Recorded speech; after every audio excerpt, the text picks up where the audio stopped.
Hello and welcome back to the course of Power Engineering and Refrigeration. I am Ritesh Harode from Department of Mechanical Engineering, NIT Polytechnic, Nagpur. In this video lecture, we are going to start with a third chapter, that is air compressor.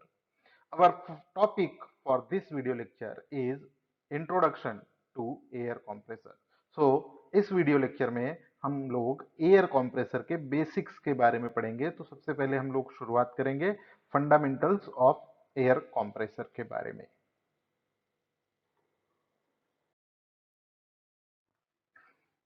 The learning outcome for this video lecture will be, after completion of this video lecture, the learner will be able to, number one, list application of compressed air. तो सबसे पहले हम लोग compressed air की applications के बारे में बात करेंगे, क्यों यूजफुल है, कहां पर यूजफुल है वो देखेंगे हम लोग।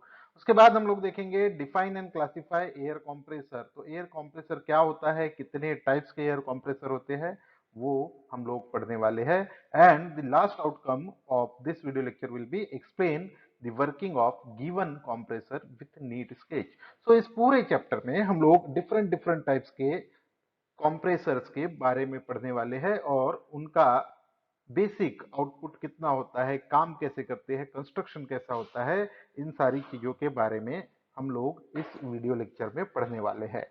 सबसे पहले देखते हैं पीओ और पीएसओ मैपिंग।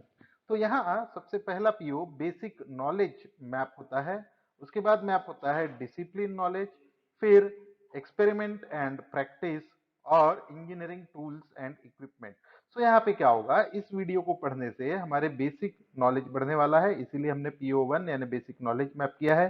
डिसिप्लिन नॉलेज, क्योंकि हम मैकेनिकल इंजीनियरिंग के बेसिक कंपोनेंट के बारे में बात कर रहे हैं, एयर compressor के बारे में, जो हर जगह पर यूजफुल होता है। सो दैट्स वाई PO2 भी हम लोगों ने यहाँ पर मैप किया है। PO3 हम लोगों ने यहाँ पे मैप किया है क्योंकि हम लोग इस पे एक्सपेरिमेंट करेंगे, इसके एक्सपेरिमेंट्स देखेंगे, परफॉर्मेंस कैलकुलेशन के बारे में बात करेंगे। सो दैट्स वाई PO3। और मैकेनिकल इंजीनियरिंग इक्विपमेंट PO4 भी हम लोगों ने मैप किया है, क्योंकि कंप्रेसर जो है वो बहुत सारे मैकेनिकल इंजीनियरिंग की प्रोसेसेस में, कई सारे सिस्टम्स में यूजफुल होता है। उसके बाद PO8, that is life sorry individual and team work, हम लोगों ने यहाँ पे मैप किया, क्योंकि आपको इंडिविजुअली काम करना है, आपको रीडिंग्स लेनी है, प्रैक्टिकल परफॉर्म करना है। सो दैट्स वाई PO8 मैप किया है। PO9 कम्युनिकेशन आपका इंप्रूव होगा। उसके बाद लाइफ लॉन्ग लर्निंग, क्योंकि आपको पता होना चाहिए एज अ मैकेनिकल इंजीनियर की एयर compressor का यूज कहाँ होता है और किसी भी एप्लीकेशन के लिए उसको सिलेक्ट किस तरह से किया जाता है। And in the end PSO2 और PSO3 air compressor process is a part of mechanical engineering process. So that's why PSO2 map हो रहा है, और engineering tools and equipment related to mechanical engineering, इसीलिए PSO3 भी मैप हुआ है। So this is all about the PO and PSO mapping and the learning outcome. आगे हम लोग देखेंगे कि एयर compressor का यूज कहाँ होता है, कैसे होता है, और उसके बारे में इस वीडियो लेक्चर में हम पढ़ेंगे। तो सबसे पहले बात करते हैं व्हाट इज एयर compressor, क्या होता है एयर compressor। तो एयर compressor क्या होगा, compression of air and vapor plays an important role in engineering field। अब इंजीनियरिंग की किसी भी फील्ड के बारे में अगर बात करो, और स्पेशली अगर मैकेनिकल इंजीनियरिंग की बात करें, तो बहुत सारी एप्लीकेशंस ऐसी होती है जहां पर एयर को या फिर वेपर को कॉम्प्रेस करना बहुत क्रिटिकल प्रोसेस होता है। अगर आप बात करें एयर कॉम्प्रेस करने की, तो हम बिना एयर को कॉम्प्रेस करे किसी भी मैकेनिकल इंजीनियरिंग प्रोसेस में या इक्विपमेंट में यूज नहीं कर सकते। सो that's why compression of air is very important. Similarly जब वेपर को कॉम्प्रेस करने की बात आती है या किसी गैस को कॉम्प्रेस करने की बात आती है, it is also a very important part in terms of refrigeration and air conditioner, refrigerator, in such type of process. तो वहां पर वेपर को कॉम्प्रेस करना बहुत जरूरी होता है। So as a mechanical engineer it is very much necessary कि हमको एयर compressor के बारे में सब कुछ पता हो। So that's why we are going to learn about air compressor। So what is air compressor? Air compressor are used to compress the air and to raise its pressure.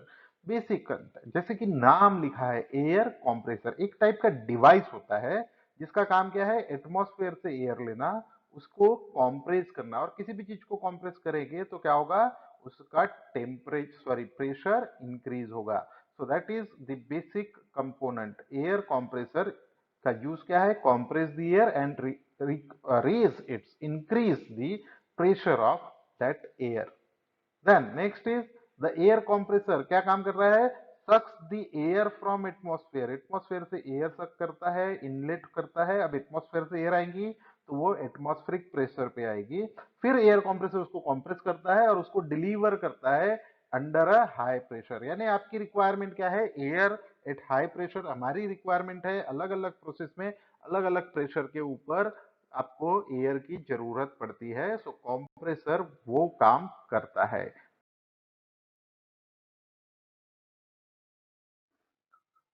तो अभी हमने देखा कि कंप्रेसर क्या होता है, यानी एयर कंप्रेसर काम क्या करता है। आगे देख लेते हैं कि एप्लीकेशन ऑफ कंप्रेस्ड एयर, यानी ये जो कंप्रेस्ड एयर है, जो आउटपुट निकल रहा है कंप्रेसर से, उसका यूज कहाँ होता है। सबसे पहला है, it is use to inflate the automobile tyre. ये हमको बेसिक पता होगा, हमारे डेली लाइफ में ये यूजफुल है कि हम लोग जब भी हमारे गाड़ियों के टायर में हवा भराते हैं, जब टायर का जो प्रेशर है वो मेंटेन करते हैं, तो वहां पर हम कॉम्प्रेस्ड एयर फिलअप करते हैं, और वो काम करने के लिए कॉम्प्रेसर की जरूरत पड़ती है। सो कॉम्प्रेसर का सबसे पहला यूज क्या है, ये हमारे डेली लाइफ में है कि आपको इन्फ्लेट दी ऑटोमोबाइल टायर्स को इन्फ्लेट करने के काम में आता है। दूसरा, it is use to inject fuel in an air injection diesel engine. तो अगर आपको फ्यूल को इंजेक्ट करना है डीजल इंजन में, पेट्रोल इंजन में, तो फ्यूल को इंजेक्ट करते हैं तो वो प्रेशर पे होना चाहिए। So that's why there also we use the compressed air. उसके बाद कहाँ यूज करते हैं, it is use for spray painting. तो स्प्रे पेंट आपने देखा होगा कि आपको घर में या इंडस्ट्री में कहीं पर भी अगर पेंटिंग करना है, तो जो नॉर्मल काम है कि आप हाथ से जब पेंटिंग करते हो तो उसको बहुत टाइम लगता है, तो वही काम आप स्प्रे पेंटिंग से कर सकते हो। तो ये काम जल्दी हो जाता है और अच्छी फिनिशिंग से होता है, तो वहां पर भी आपको कंप्रेस्ड एयर की जरूरत पड़ती है। Next is, it is use to operate pneumatic circuits. So pneumatic circuits क्या होते हैं, आप अगर किसी भी इंडस्ट्री में जाएंगे तो वहां पर बहुत सारे न्यूमेटिक इक्विपमेंट्स होते हैं। अब न्यूमेटिक इक्विपमेंट्स जो भी रहेंगे उसमें न्यूमेटिक सर्किट होता है। न्यूमेटिक की जब हम लोग बात करते हैं तो जो वर्किंग मीडियम होता है वो हमेशा रहेगा एयर। तो कॉम्प्रेस्ड एयर को हम लोग यूज करते हैं, और कॉम्प्रेस्ड एयर जो यूज करते हैं तो वो जो भी न्यूमेटिक इक्विपमेंट्स होते हैं वो सारे काम करते हैं कॉम्प्रेस्ड एयर पे, यानी उसमें भी इनपुट हमको कॉम्प्रेस्ड एयर लगेगा। एग्जांपल्स आप देख सकते हो, आपने रोड के आसपास में देखा होगा कि जब वो कोई खुदाई करते हैं तो वहां पे ड्रिल्स यूज होते हैं, तो वो जो ड्रिल यूज होती है वो होती है न्यूमेटिक, यानी कॉम्प्रेस्ड एयर से ड्रिवन होती है। उसके बाद हैमर्स आपने देखे होंगे, हॉइस्ट, एयर ब्रेक जो व्हीकल के होते हैं वो काम करते हैं, पाइल ड्राइवर्स, कुछ व्हीकल्स होते हैं जो काम करते हैं, चलते हैं, वो कॉम्प्रेस्ड एयर पे चलते हैं। ब्लास्ट फर्नेस, जो फर्नेस है वहां पे एयर को सप्लाई करना जरूरी होता है, क्योंकि अगर बर्निंग हो रही है फ्यूल की तो वो बिना एयर के नहीं होती, तो एयर नॉर्मली तो जाएगी नहीं वहां पर। तो फर्नेस में जब एयर सप्लाई करते हैं हम लोग, तो वहां पर भी हम लोग कंप्रेस्ड एयर का यूज करते हैं। Next is, it is use to start the IC engine for supercharging IC engine. तो सुपर चार्जिंग जहां पर भी होती है, टर्बो चार्जिंग जहां पर भी होती है, हमने पिछले चैप्टर में ऑलरेडी पढ़ा हुआ है सुपर चार्जिंग और टर्बो चार्जिंग कहाँ होती है, तो वहां पर भी हम इंजन को कॉम्प्रेस्ड एयर सप्लाई करते हैं। उसके बाद it is use for gas turbine plants. तो गैस टर्बाइन जो भी पावर प्लांट्स होते हैं जहां पर हम लोग फ्यूल बर्न करते हैं, वहां भी कॉम्प्रेस्ड एयर की जरूरत पड़ती है, तो वहां भी आपको कॉम्प्रेसर यूज किया जाता है। सो गैस टर्बाइन पावर प्लांट में, इवन जेट इंजन में भी हम लोग कॉम्प्रेस्ड एयर को यूज करते हैं।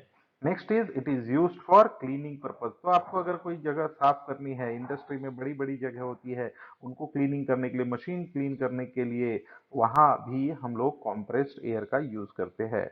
And last one is, it is use for the processing of food and farm maintenance. तो फूड की जो प्रोसेसिंग होती है और मेंटेनेंस करना है फार्म का, तो वहां पर भी हम कॉम्प्रेस्ड एयर को यूज करते हैं। So these are the some of the application. यहाँ पे 8 ही मेंशन की हुई है। आप अपनी लाइफ में आसपास देखिए तो कुछ डोमेस्टिक और आपको इंडस्ट्रियल एप्लीकेशंस भी बहुत सारी मिलेगी। एक एप्लीकेशन होती है कि अभी this is the world of automation. तो जहां जहां भी आप ऑटोमेट करने की कोशिश करते हो, जो न्यूमेटिक आपने स्पैनर्स देखे होंगे, इक्विपमेंट देखे होंगे, वो भी कॉम्प्रेस्ड एयर पे चलते हैं।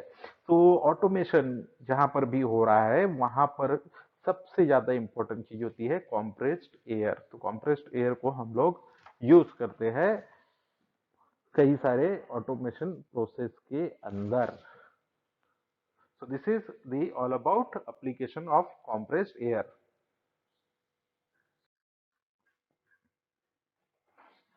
Now let's learn about the general arrangement of air compressor. तो compressor का general arrangement क्या होता है? compressor में क्या क्या दिया हुआ है? यहाँ पे अगर आप ध्यान से देखें तो ये एक compressor है। This is a reciprocating compressor. reciprocating compressor में सबसे पहले एक सिलेंडर होता है और उसके अंदर एक reciprocating piston होता है। This piston is again connected to by connecting rod to the crankshaft, and this crankshaft is driven by one electric motor. तो हमारे पास क्या होता है, इलेक्ट्रिक मोटर होता है कंप्रेसर को चलाने के लिए। तो वो कंप्रेसर डायरेक्टली पावर देता है क्रैंकशाफ्ट को। क्रैंकशाफ्ट को पावर मिलेगा तो that power is a rotating power, and this connecting rod convert that power into the reciprocating motion of piston. तो यहाँ पे आ जाता है पिस्टन। और उसके बाद ये जो सिलेंडर होता है इसमें दो ओपनिंग होती है, एक होता है सक्शन वॉल, दूसरा होता है डिस्चार्ज वॉल।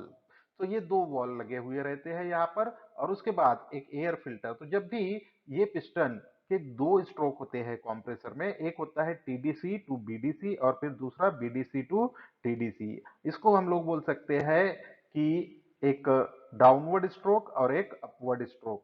तो जब डाउनवर्ड स्ट्रोक होता है तो आपको यहाँ पर दिखाई क्या देगा कि जब डाउनवर्ड स्ट्रोक होगा तो सक्शन क्रिएट होगा इंजन सिलेंडर में, पिस्टन टीडीसी से बीडीसी की ओर जाएगा और यहाँ पर एयर फिल्टर से, एटमॉस्फेयर से अंदर वैक्यूम क्रिएट होने की वजह से हवा एटमॉस्फेयर से अंदर आएगी। यहाँ एयर फिल्टर लगा होता है ताकि जो एयर के अंदर इंप्योरिटीज है वो यहीं पर फिल्टर हो जाए।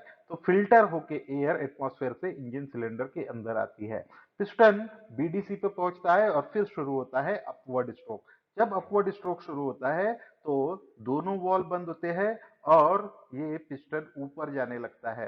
पूरा सिलेंडर चारों तरफ से बंद है और पिस्टन क्या कर रहा है, एयर को कंप्रेस कर रहा है। वॉल्यूम कम हो रहा है तो एयर कंप्रेस होने लगेंगी और उसका प्रेशर बढ़ जाएगा। जैसे ही पिस्टन बीडीसी पे पहुंच जाता है तो वहां शुरू होता है, सॉरी, एग्जॉस्ट वॉल शुरू हो जाता है। और एग्जॉस्ट वॉल जैसे ही शुरू होता है तो आपके जो कॉम्प्रेस्ड एयर है, जो प्रेशराइज्ड एयर है, हाई प्रेशर एयर है, that air is supplied to storage tank. तो स्टोरेज टैंक में वो एयर को हम लोग स्टोर करके रखते हैं। यहाँ पे एक बात हमेशा याद रखिए कि सिर्फ रेसिप्रोकेटिंग कंप्रेसर में स्टोरेज टैंक की जरूरत पड़ती है, बाकी दूसरे टाइप के कंप्रेसर में स्टोरेज टैंक की जरूरत नहीं पड़ती। तो रेसिप्रोकेटिंग कंप्रेसर में जो होता है स्टोरेज टैंक हमेशा लगा हुआ रहता है और आपको जो भी कंप्रेस्ड एयर की जरूरत है that you can get from this unloader wall. तो यहाँ पे अनलोडर वॉल लगा हुआ है जहां से आप ये एयर को ले सकते हो, यूज कर सकते हो। सो this is the basic arrangement for air compressor.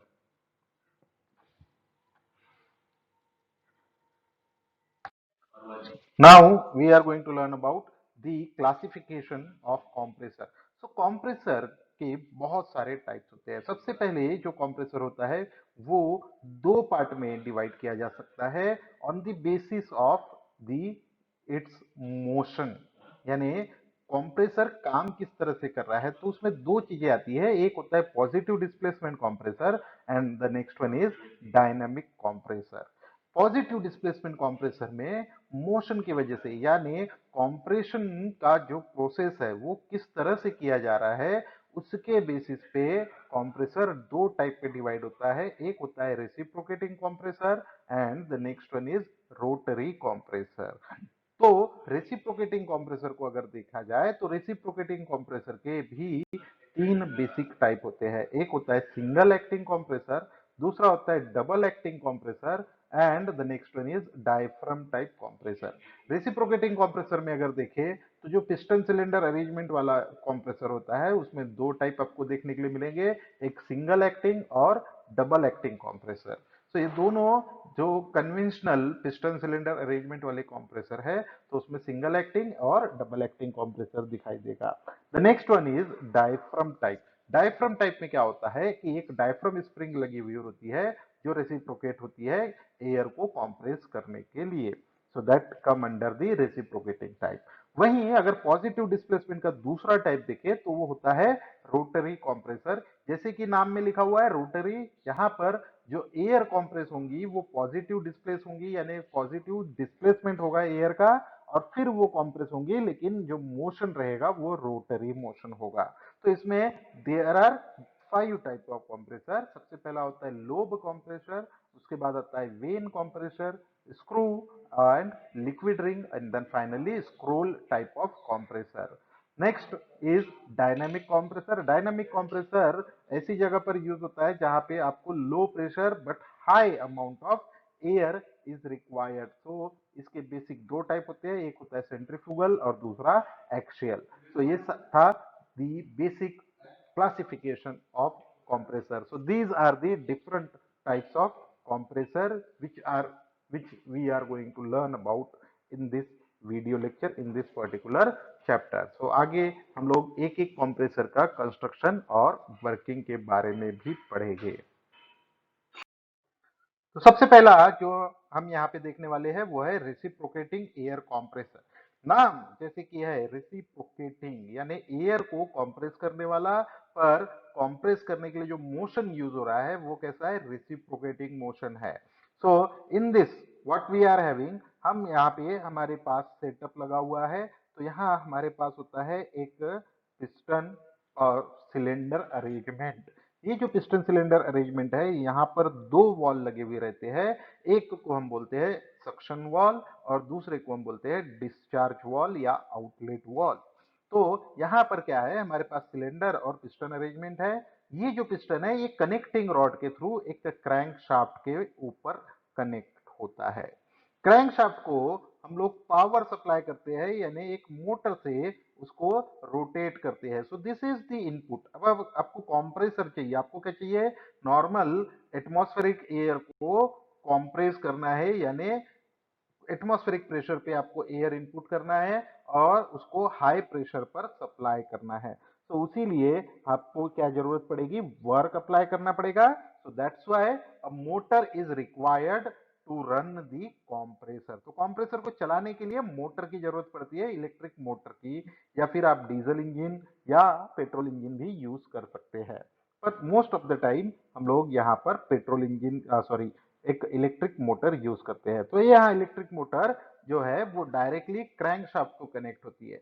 तो जब क्रैंक शाफ्ट रोटेट होगी सो जो एयर है वो कॉम्प्रेस होगी। तो जैसे ही एयर कॉम्प्रेस होती है दैट एयर सॉरी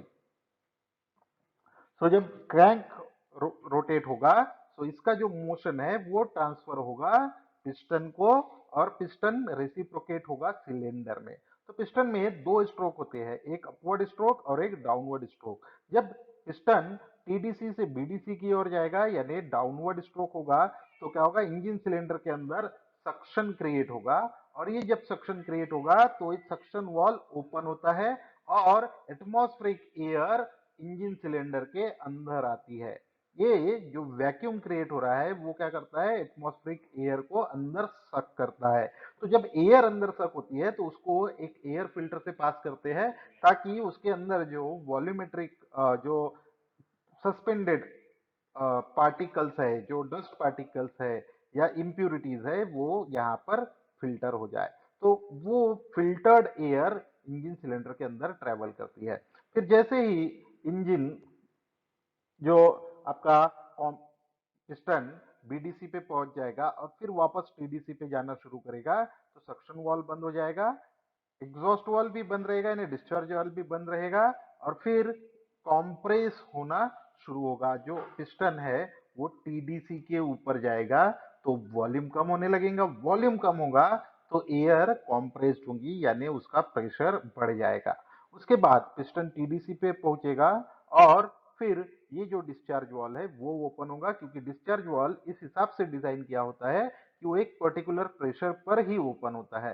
तो उतना प्रेशर जब बिल्डअप हो जाएगा तो डिस्चार्ज वाल्व ओपन होगा और उसके बाद compressed air, high pressure air वहां से निकलेगी और एक स्टोरेज टैंक में जाकर स्टोर हो जाएगी। तो स्टोरेज टैंक का यूज किया जाता है कॉम्प्रेस्ड एयर को यूज स्टोर करने के लिए। उसके बाद यहाँ पर होता है एक अनलोडर वॉल्व, जिसको आप ओपन करके that compressed air can be used, जो भी आपका बेसिक यूज है, जो भी आपकी जरूरत है वहां उस काम के लिए आप एयर को यूज कर सकते हैं। So this is the basic setup of reciprocating air compressor. So एक बात हमेशा याद रखिए कि रेसिप्रोकेटिंग कंप्रेसर में हमेशा स्टोरेज टैंक की जरूरत पड़ती है।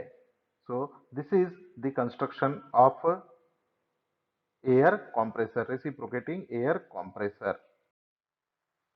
तो आगे देखते हैं रेसिप्रोकेटिंग एयर कंप्रेसर के टाइप्स। तो बेसिकली जो रेसिप्रोकेटिंग एयर कंप्रेसर है वो उसकी वर्किंग के बेस पर दो टाइप में हो सकता है। सबसे पहला होता है single acting compressor. Single acting compressor क्या होगा कि यहां जैसे अगर आपको दिखाई दे रहा है तो ये सिंगल एक्टिंग कंप्रेसर है। यहां एक सिलेंडर है, पिस्टन अरेंजमेंट है, सेम अरेंजमेंट हमेशा होगा किसी भी रेसिप्रोकेटिंग एयर कंप्रेसर में।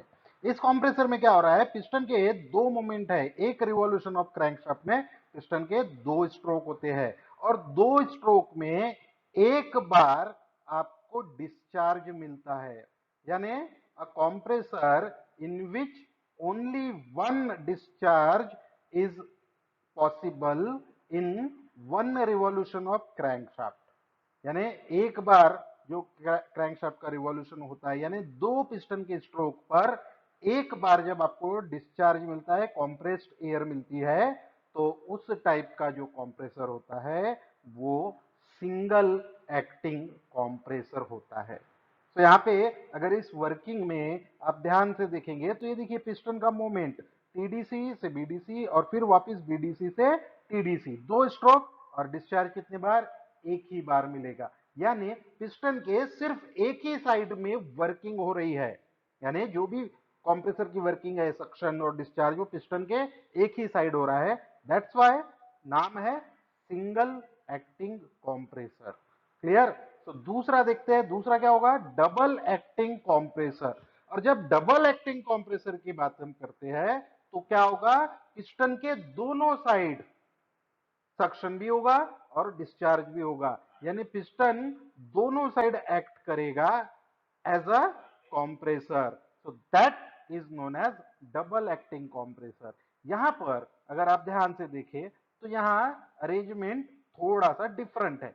सिलेंडर आपको दिखाई दे रहा है और ये इनलेट वॉल है, दूसरे साइड भी एक इनलेट वॉल होता है और सेंटर में, बिल्कुल सेंटर में एक डिलीवरी वॉल होता है। तो क्या होगा, पिस्टन जब भी मूवमेंट करेगा तो पिस्टन के एक साइड में भी कॉम्प्रेशन हो रहा है तो दूसरे साइड में डिलीवरी होती है, दूसरे साइड में जब सक्शन होता है तो दूसरे साइड में डिलीवरी होती है। तो एक साइड सक्शन, एक साइड डिलीवरी। तो यहाँ पे देखिए, यहाँ अगर सिर्फ इस साइड को अगर कंसीडर करें तो यहाँ पे कॉम्प्रेशन एक्सपांशन हो रहा है, इस साइड को कंसीडर करेंगे तो कॉम्प्रेशन एक्सपांशन होगा।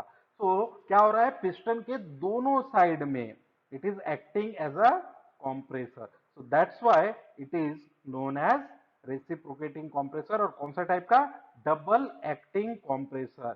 क्या होगा, it is a compressor that completes two discharge stroke per revolution of crankshaft। तो क्रैंकशाफ्ट के हर रिवॉल्यूशन में आपको दो बार पावर डिस्चार्ज मिलने वाला है। तो हर कंप्रेसर के स्ट्रोक पे आपको डिस्चार्ज मिलता है।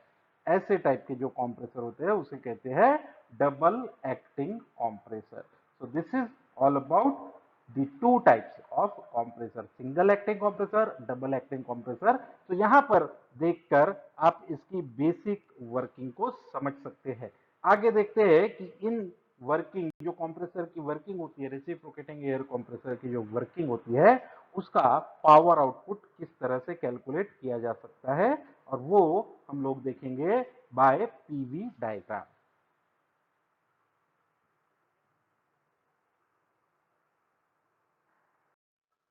तो रेसिप्रोकेटिंग एयर कंप्रेसर की सबसे पहले वर्किंग देख लेते हैं और फिर हम इसको कंपेयर करेंगे पीवी डायग्राम्स के बारे में। पीवी डायग्राम देखेंगे हम लोग कि वर्क डन कैसे कैलकुलेट कर सकते हैं हम लोग। तो सबसे पहले जो रेसिप्रोकेटिंग एयर कंप्रेसर है, जैसा कि हमने अभी तक पढ़ा है कि दो स्ट्रोक होते हैं, एक होता है अपवर्ड स्ट्रोक और दूसरा होता है डाउनवर्ड स्ट्रोक। अपवर्ड स्ट्रोक में वर्किंग होती है, यानी आपको आउटपुट मिलता है कॉम्प्रेस्ड एयर, और डाउनवर्ड स्ट्रोक में हम लोग एयर को सक करते हैं, यानी पहले हम एयर को सक करेंगे फिर उस एयर को कंप्रेस करेंगे। तो सबसे पहला क्या है, जैसा कि यहाँ पे दिखाई दे रहा है डायग्राम में, एक सिलेंडर है, पिस्टन अरेंजमेंट है। पिस्टन का मूवमेंट होता है from TDC to BDC. Piston ऊपर से नीचे की ओर आएगा, और जब पिस्टन ऊपर से नीचे आएगा तो इंजन सिलेंडर के अंदर वैक्यूम क्रिएट होगा, और जब वैक्यूम क्रिएट होता है, निगेटिव प्रेशर क्रिएट होता है, तो उसकी वजह से इनलेट वॉल ओपन होता है, और इनलेट वॉल जब ओपन रहेगा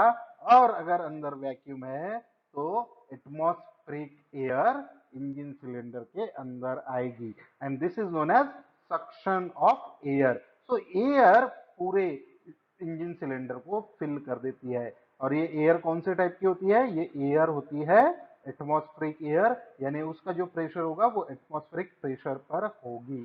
तो इंजन सिलेंडर पूरी तरह से एटमॉस्फेरिक एयर से भर जाता है। उसके बाद पिस्टन का मूवमेंट शुरू होता है from BDC to TDC. Piston ऊपर जाने लगता है, और जब पिस्टन ऊपर जाएगा तो क्या होगा, वॉल्यूम कम होगा, और वॉल्यूम कम होगा तो दोनों वॉल तो बंद रहेंगे, तो जो एयर है उसका प्रेशर बढ़ने लगेगा। तो आप एक क्लोज्ड एनवायरनमेंट में, एक क्लोज्ड सिलेंडर में, क्योंकि दोनों वॉल बंद है तो सिलेंडर कैसा है, क्लोज्ड है, तो पूरी तरह से क्लोज्ड सिलेंडर में एयर कॉम्प्रेस होने लगेंगी, और एयर जब कॉम्प्रेस होगी तो उसका प्रेशर बढ़ते जाएगा। और ये जो वॉल होता है वो डेड वेट टाइप होता है या फिर स्प्रिंग लोडेड हो सकता है। तो क्या होगा कि यहाँ पर जब तक एक पर्टिकुलर प्रेशर एयर का जनरेट नहीं होता तब तक ये वॉल खुलता नहीं है।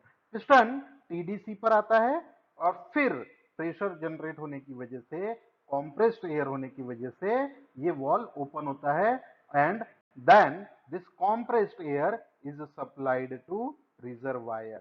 So this is the basic working of reciprocating air compressor.